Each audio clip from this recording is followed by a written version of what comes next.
Hello, my name is Michael O'Keefe, aka The Movie Wizard. If you enjoy this interview and want to hear more top-notch film industry conversations, please press the thumbs up, subscribe to this channel, and hit the bell to stay in the know. Ziad, The Insult is an incredible film which looks at tensions between Christians and Palestinians living in Lebanon. Tell us why this story was appealing to you. I mean, I don't know if I can say it's appealing. It is just something that I've grew up with. It's somehow we could say it's probably autobiographical because, I come from a part of the world that is very, very spicy, very fiery. It seems that, I felt from the start that I had a story to tell. Very interesting. I wanted to say congratulations for being nominated in the Oscars for Best Foreign Film. And I wanted to know what that moment was like when you heard you were nominated.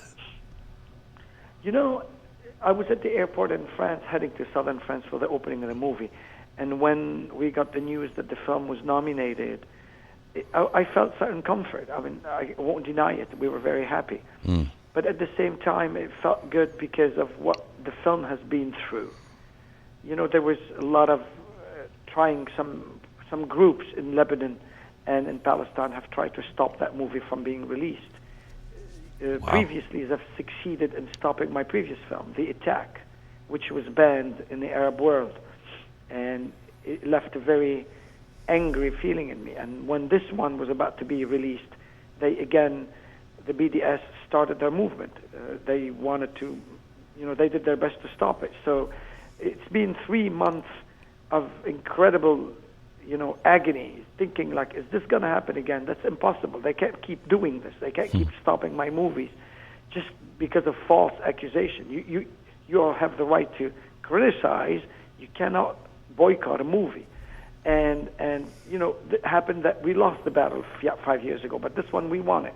The Lebanese government came and backed us up, and they did not allow this group to boycott the movie, the BDS, the Boycott, Divestment, and Sanctions. So when we got nominated, I felt kind of vindicated. I felt like, screw you people. You're not going to win every battle. That's it. That's where my mind was. Oh, wow. So kind of righteous victory. It felt like somebody is, that maybe justice can serve sometime.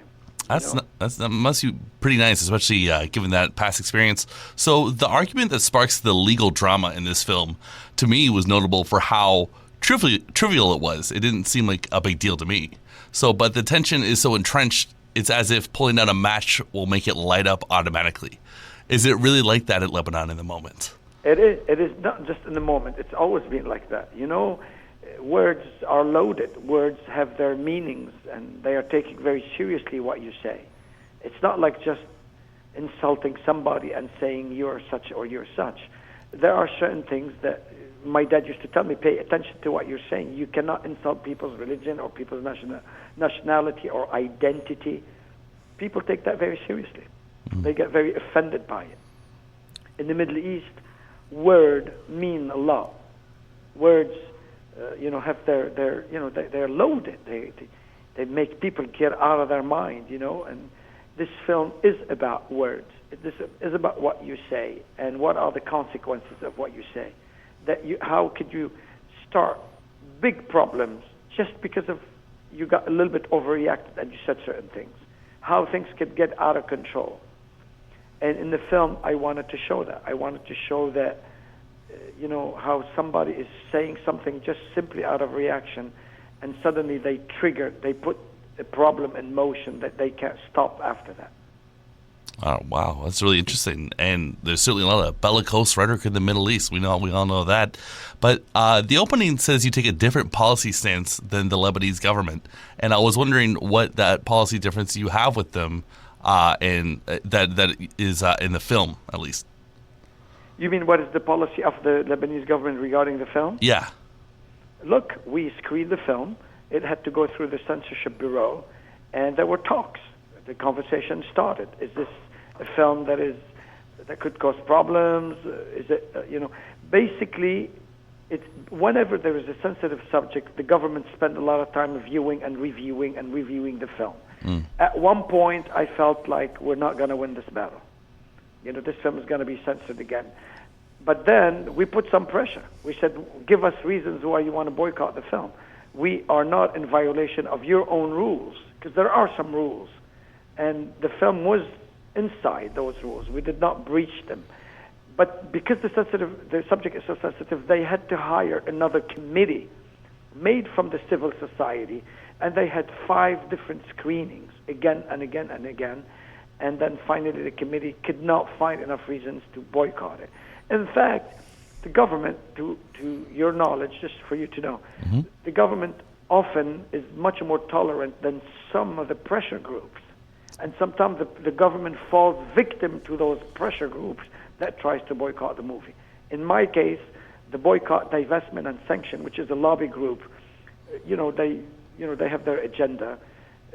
They tried very much to lobby this time, unsuccessfully, this film. And the film was released, and it became the #1 at the box office.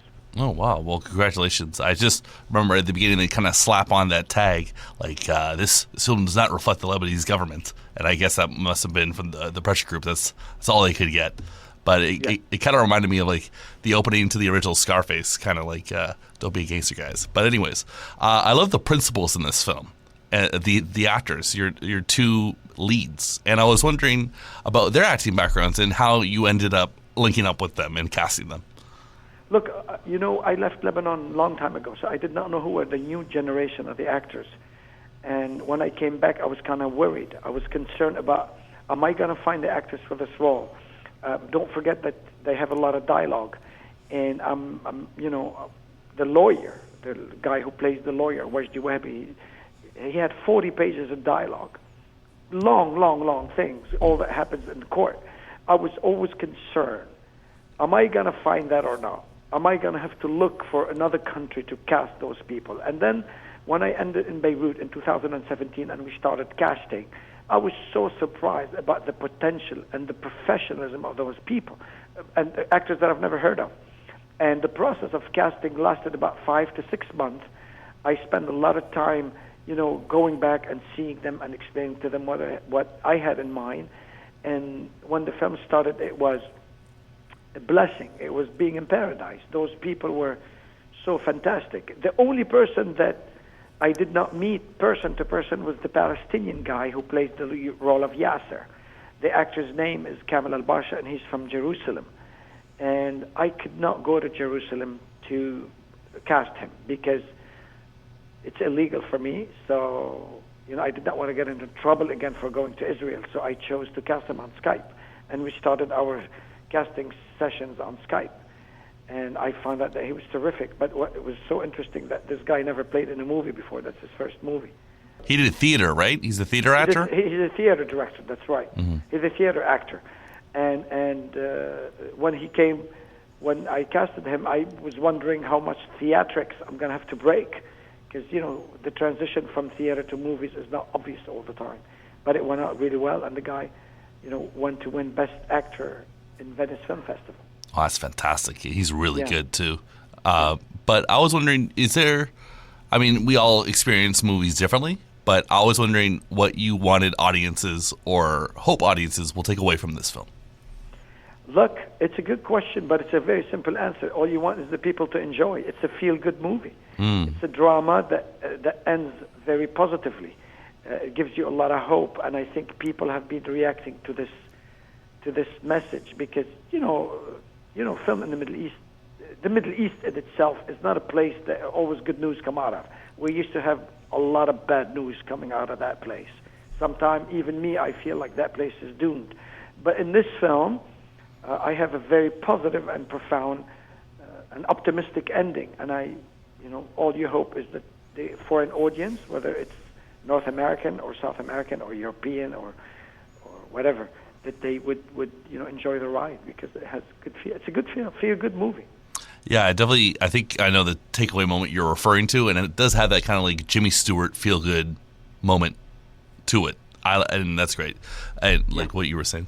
But I was wondering, what are some of your favorite non-Hollywood political films, and which countries do you think do them the best? I think America do political movies and courtroom drama the best, to tell you the truth. I mean, I want you to know that I worked in Hollywood for 18 years. I was wondering, like, outside of the system, like in Hollywood, which other countries do you think tackle political movies well? I think Iranian do it so well. Korea does it the best, probably. I'm a huge fan of Korean movies because they you know, can I tell you something? I am not necessarily into, I don't like to label a political movie. Oh, okay. Today, the word political is used very, because we live in an upheaval time. We live in turmoil. All the societies in the Western world are going through major change. The word political becomes very trendy. You know, it's like your menu du jour. Oh. No matter what you do, you always hear the word political. I'd like to think of it as a film, you know, not just necessarily a political film. It's a film. At the end of the day, you watch a film about your protagonist. What is the story? Now, certainly, when you talk about the Middle East, there is a tendency to link politics because this is all that comes out. But in the end of the day, it's going to watch a film about how your character evolved from point A to point B. Oh, okay. I don't think you can necessarily label a political film. You know, I mean, you know, it's a broad world today. Films go in every direction, from every culture. Man, that's fair enough. Now that you've been nominated for an Oscar, how does that change your filmmaking career? Nothing has changed. Oh. I can assure you of that. I am just as though I was before. I'm sitting down in a couple of weeks behind my computer. I'm starting my next film, writing my next movie.